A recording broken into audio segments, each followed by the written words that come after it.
मित्रों, पिछले 100 सालों में इंटरपोल विश्व के 195 देशों का एक व्यापक और प्रभावी मंच बन गया है, जो पूरे विश्व में अपराधों पर नकेल कसने के महत्वपूर्ण भूमिका निभा रहा है। भारत इंटरपोल के सबसे पुराने सदस्यों में से एक है। 1949 से भारत इंटरपोल के साथ जुड़ा हुआ है। आज के विश्व में इंटरपोल जैसा मंच कोऑपरेशन और मल्टीलेटरलिज्म के लिए बेहद जरूरी और महत्वपूर्ण है। मैं भारत सरकार, भारत के गृह मंत्रालय तथा विभिन्न पुलिस बलों की ओर से सार्वजनिक सुरक्षा, विश्व शांति और स्थिरता के लिए इंटरपोल के सार्थक प्रयासों और योगदानों की सराहना करता हूं। मित्रों, क्रिमिनल जस्टिस सिस्टम भारत के लिए कोई नई बात नहीं है। शायद सबसे पहले क्रिमिनल जस्टिस सिस्टम पर चिंतन और चिंता दोनों भारत में शुरू हुए हैं। जब भी पूरी दुनिया में स्टेट का कंसेप्ट अस्तित्व में आया होगा, तब पुलिसिंग शायद स्टेट के सबसे पहले कर्तव्य के रूप में उभरा होगा। नागरिकों की सुरक्षा और किसी भी राज्य की सबसे प्राथमिक जिम्मेदारी है।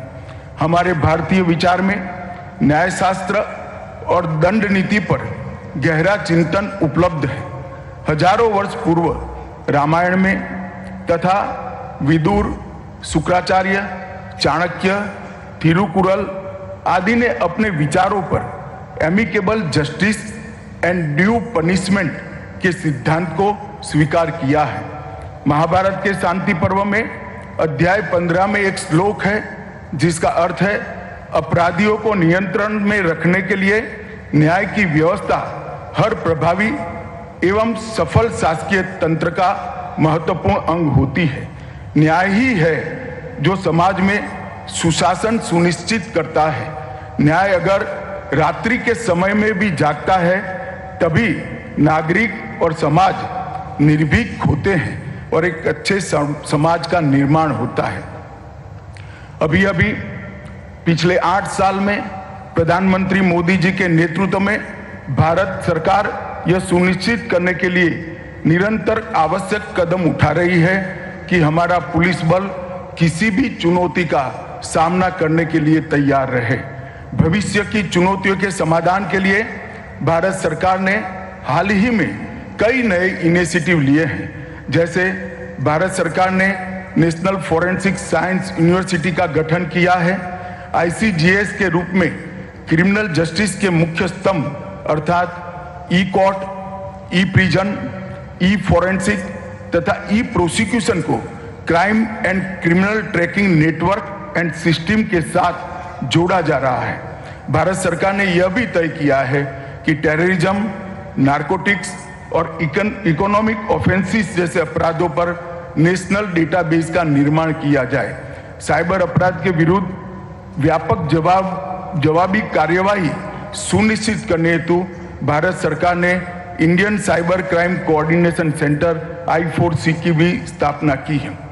मित्रों, आज के डाटा और इंफॉर्मेशन के क्रांति के समय में क्राइम और क्रिमिनल दोनों का स्वरूप बदल गया है। आज के समय में अपराध बॉर्डरलेस हो गया है।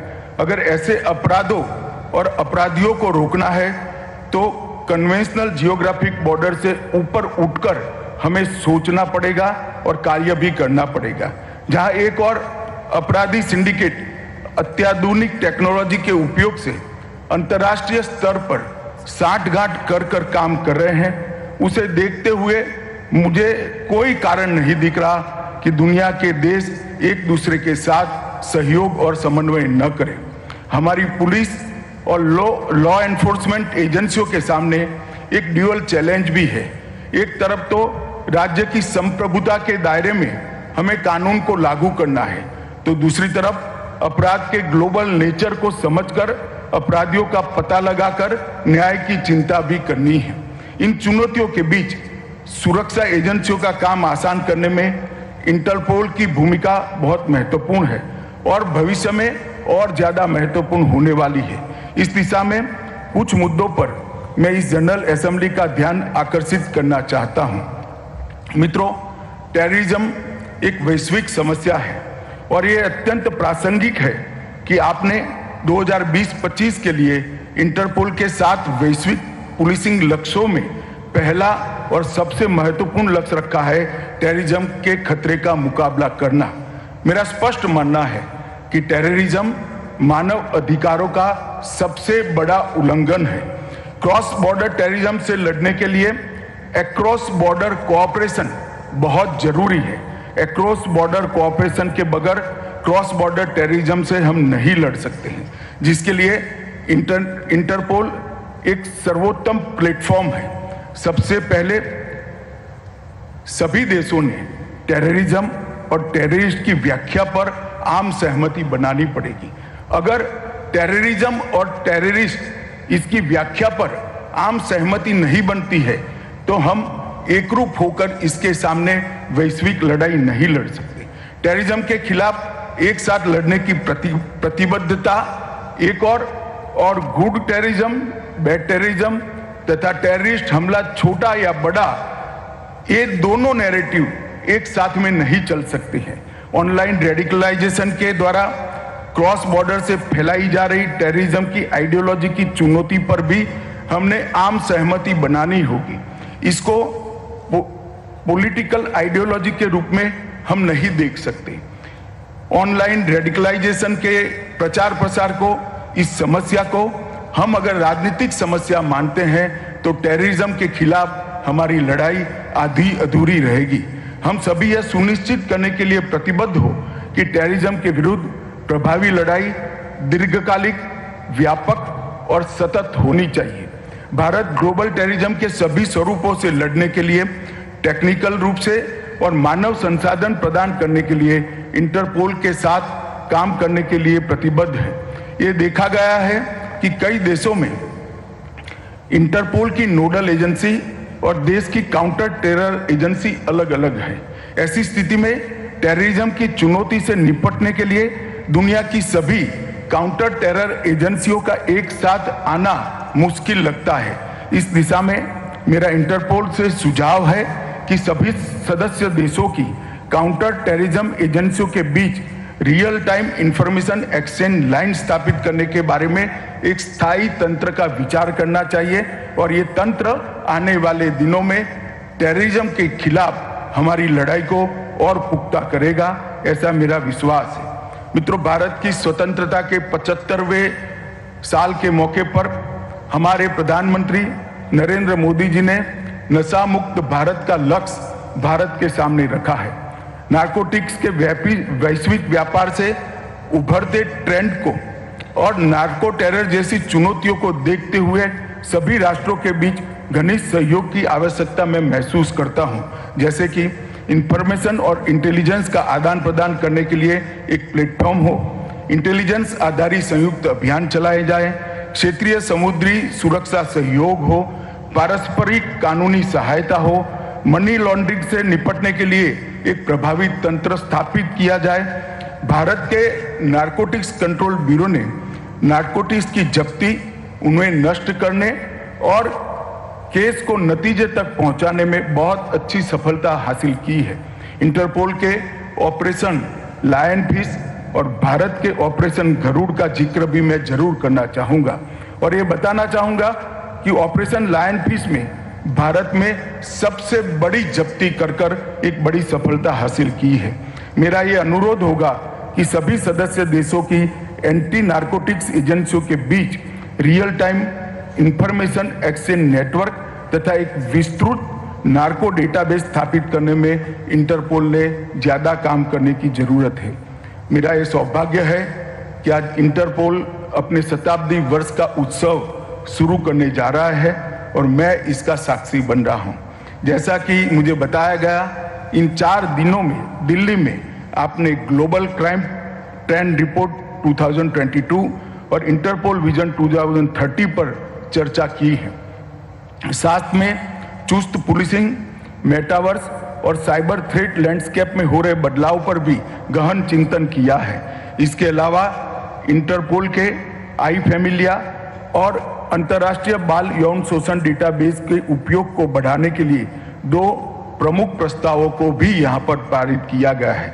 मित्रों, जब 1923 में इंटरपोल की स्थापना हुई, तब की क्राइम और पुलिसिंग की चुनौतियां तथा आज के क्राइम के मोड और मेथड में बहुत बड़ा परिवर्तन आया है और स्वाभाविक है कि आने वाले दशकों में इसमें और भी बदलाव आएगा। क्राइम की मनोवृत्ति कभी नहीं बदलती है, लेकिन साधन बदलते रहते हैं। इस दिशा में मेरा सुझाव होगा कि इंटरपोल पिछले 100 साल के अपने अनुभव और उपलब्धियों के आधार पर अगले 50 साल के लिए एक भावी योजना तैयार करें। इंटरपोल अपने तत्वाधान में एक स्टडी ग्रुप का गठन करें और अगले 25 और 50 साल की चुनौतियों को और उसके समाधान पर डिटेल रिसर्च कर वर्ल्ड पुलिसिंग 2048 और वर्ल्ड पुलिसिंग 2073 के नाम से रिपोर्ट अगर बनाता है तो पूरे दुनिया के पुलिसिंग को आने वाले 50 साल के लिए इससे बहुत फायदा होगा। इसको हर 5 साल के बाद ये कार्य योजना को रिव्यू किया जाना भी प्रासंगिक होगा।